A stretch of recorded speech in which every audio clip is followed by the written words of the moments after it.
Every day, something dramatic happens in the Caribbean that affects our lives. We'll give you the details. We'll give you the facts on Caribbean Perspective with Eddie Frederick. Here's Eddie Frederick. So glad you can join us. Trinidad and Tobago, Guyana and Suriname have become players in global energy because of the Russia-Ukraine war. This story takes the lead in today's edition of Caribbean Perspective for Friday, 21st October 2022. Details when we return. The hurricane season is now upon us, so we as Caribbean people need to remember to think safety and be prepared. Avoid venturing outside during a storm or hurricane, especially if there are strong winds. Rooftops and other debris are often blown about and can cause great damage.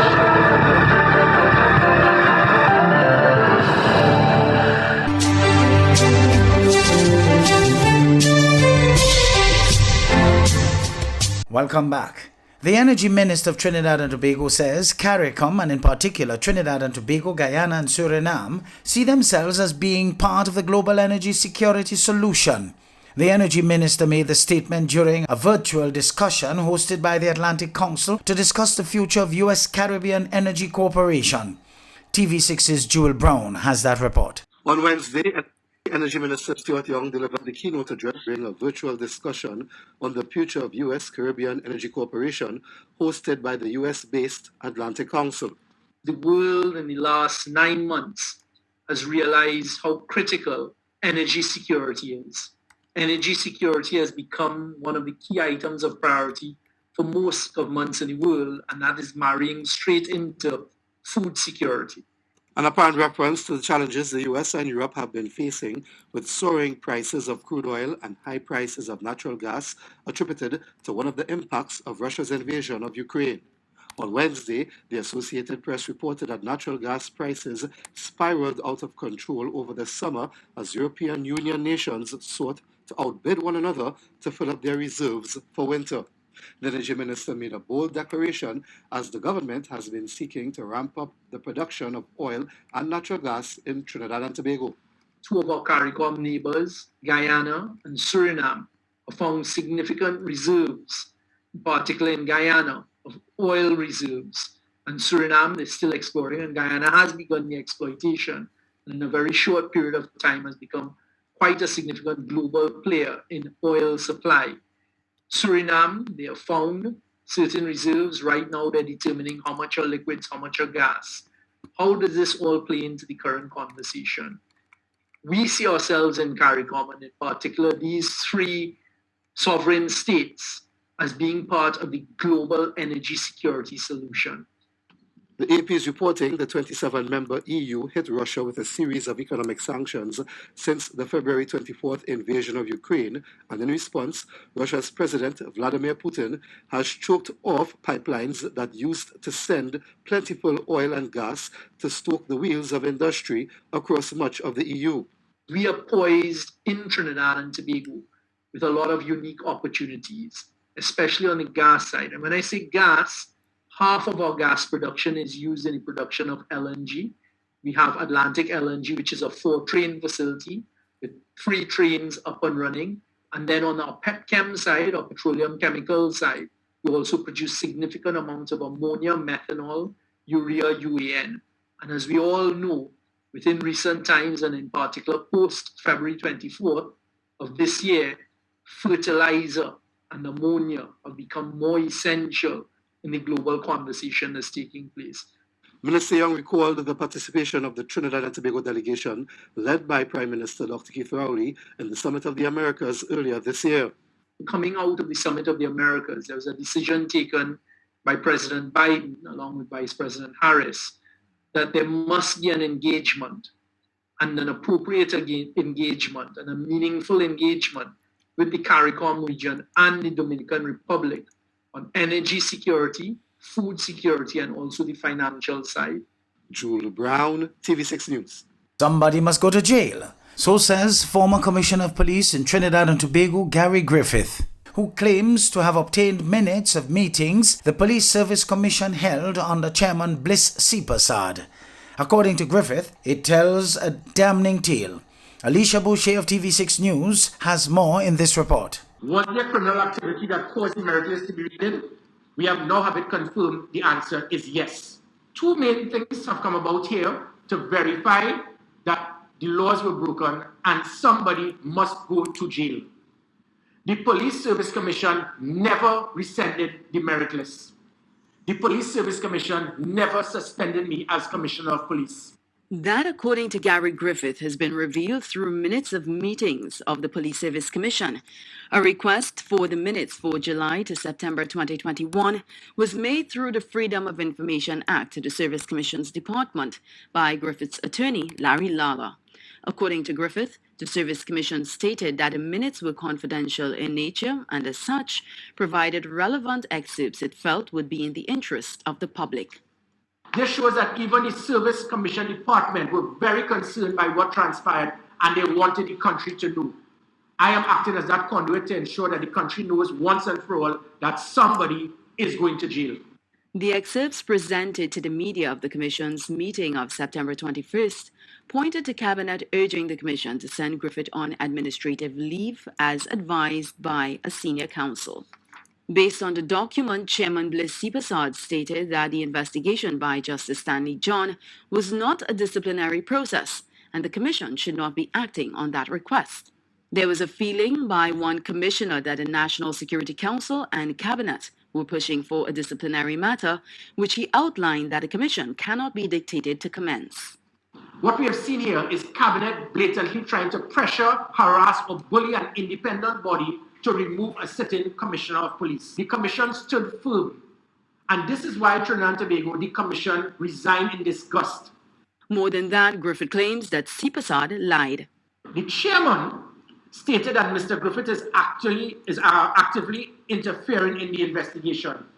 I have the document here from Mr. Stanley John to show that the chairman of the Police Service Commission lied to the Police Service Commission. She tried to mislead the Police Service Commission when it is showed clearly by Stanley John that at no time did I ever interfere with the investigation. Griffith is alleging that Sipasad acted to suspend him without support from the other commissioners. I would now recommend that the next steps, it is quite simple, that the Trinidad and Tobago Police Service interview the 4 previous Police Service Commission members and ask them for all emails provided between the 3 members who resigned immediately in disgust over the actions by the Prime Minister. He is also calling for Sipasad to be interviewed on why she withdrew the merit list and suspended a sitting commissioner. What did you tell Ms. Sipasad Kitrowli? What it is that caused her to act in this manner? If she acted on her own, well then she is to pay the price. Let the chips fall where it may. If it is that someone influenced or interfered or bullied her into making that decision, she must come out now. Griffith has revealed that he reported the matter to the Anti-Corruption Investigations Bureau, corroborating a recent claim by UNC Senator David Nackett in Parliament that he was called as a witness in an investigation against the Prime Minister for misbehavior in public office. I did hear Senator Nackett and he stated that there was another witness. I am that witness. TV6 News reached out to the Prime Minister concerning Griffith's claims. Dr. Rowley said, quote, "I have serious work to do and will not be distracted or sidetracked." Unquote. Alicia Boucher, TV6 News.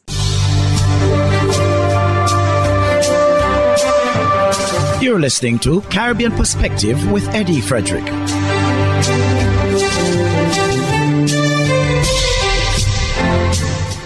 St. Kitts and Nevis tourism rebounds, but the IMF expresses caution. Glenn Budd of SKN Newsline reports. A strong performance is being projected in cruise tourism with positive outlook for air travel to the Federation, according to Marcia Henderson, Minister of Tourism. Speaking at the 17th October Prime Minister's press conference, Minister Henderson indicated the return of cruise tourism numbers to pre-pandemic levels with a pent-up desire for travel. So notwithstanding the challenges of inflation and all the grim projections on the economy, we continue in tourism. We think we're going to have a good season. We have exceeded, like I said, pre-pandemic figures, over the 1 million cruise passengers based on the number of calls we have. We have 3 inaugural calls next month alone, We've been studying the travel trends as well, and I'm happy to report that people are excited about traveling. Saturday, Minister Clark and I came back on a flight, and she commented, "Minister, you realize this flight is booked?" And that has been the trend. They're calling it revenge spend. People were locked down and are eager to travel, and we are partnering not only with our international friends, but our local stakeholders as well on training them, giving them additional training, advising them of the travel trends, advising as to what visitors are asking for. So visitors want a more immersive type experience. No longer are they interested in just sand, sea, and sun. They can get that anywhere. On the issue of tourism performance for St. Kitts and Nevis, Gustavo Alder, the Division Chief, Western Hemisphere Department of the IMF, warns that tourism recovery is likely to slow down given global economic stresses. Specifically about St. Kitts and Nevis, we see a dynamic in the country similar to the rest of the Caribbean, where the economy has recovered quite a bit this year. In fact, we project growth at 9.8 for 2022, helped by the recovery in tourism. Now going forward, because of the global slowdown that we are projecting, including in the US and Europe, we see this tourism weakening as well for next year. So growth we are projecting at the moment at 4.8 for 2023. The tourism minister also indicated that airlift into the Federation needs to be addressed, and the matter will be pursued with the Ministry of Finance. Glenn Bart reporting for SK Newsline. Over in Jamaica, inflation 12 months to September was 9.3%. This is as a result of the Bank of Jamaica adjusting its policy interest rate. More in this TVJ Business Day report with Aisha Nation. The inflation rate up to September was at a 12-month low of 9.3%. Point-to-point inflation up to the prior month in August was 10.2%. The downward trend in price movement comes as the Bank of Jamaica have been increasing policy interest rates to sway the direction of market rates. The point-to-point inflation rate as at September 2022 was 9.3%. This inflation rate was mainly attributable to increases in the index of the divisions food and non-alcoholic beverages, which went up by 10.5%, housing, water, electricity, gas, and fuels, which increased by 8.5%, and restaurants and accommodation services, which increased by 19.4%. Meanwhile, there were fewer unemployed persons on the island at the end of July compared to the same period in 2021. In July 2022, there were 89,700 unemployed persons, and this is 22,800 fewer compared to July 2021. The number of unemployed males decreased by 8,100. There was, however, a larger decline in the number of unemployed females of 14,700. The unemployment rate for the quarter was 6.6%, and this is a 1.9 percentage point decline compared to July 2021. At the end of July, more persons were employed compared to the same period in 2021. There were more than 1.35 million Jamaicans in the labor force. That's an increase of 2.3% compared to 1.32 million persons in July 2021. The increase was mainly in the female labor force, which grew by more than 27,000. The male labor force only increased by 2,800. Ms. Coy says most industries saw an increase in the number of employed persons. The largest increase in employment was in the following industries: real estate and renting and business activities, accommodation and food service activities, and construction. Employment in the real estate and renting business activities, which includes administrative and support service activities such as call centers, packaging, and general cleaning of building activities, increased by 21,700. Accommodation and food services had the second largest increase of 12,400. The largest increase in male employment for the July quarter was in the industry group construction, which increased by 6,700 or 5.8%. For the business day, I'm Aisha Nation. The Caribbean Court of Justice on Wednesday ruled that Guyana's Court of Appeal erred when it took jurisdiction to hear APNU-AFC's second petition that Acting Chief Justice Roxanne George, SC, brought by petitioners Monica Thomas and Brenna Nurse on the grounds of improper service on former President David Granger. HGP's Tiana Koppel has the details. The ruling effectively means that the Trinidad-based Court of Final Resort upheld Justice George's ruling dated January 18, 2021, and that the petitioners have now exhausted all their rights of appeal. The petition, pursuant to Article 163 of the Constitution of Guyana, challenged the results of the March 2, 2020 general and regional elections, on the grounds that those elections were unconstitutional, null, void, and of no effect. Thomas and Nurse had asked the High Court to declare that Granger was a duly elected president and that the President, Dr. Irfan Ali, was illegally in office.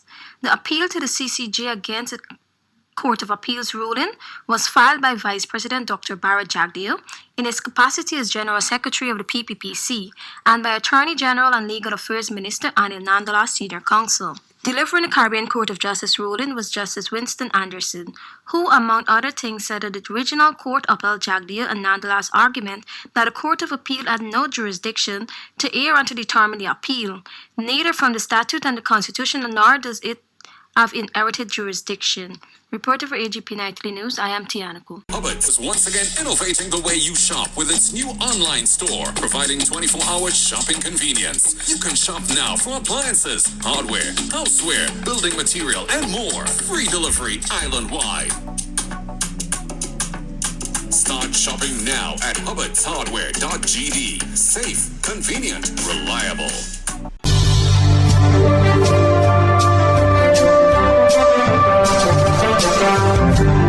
I am Eddie Frederick, wishing you a restful weekend. This has been Caribbean Perspective, a whole new approach to highlighting developments in the Caribbean. In the meantime, please continue to log on to CaribbeanPerspective.com for more daily news and more.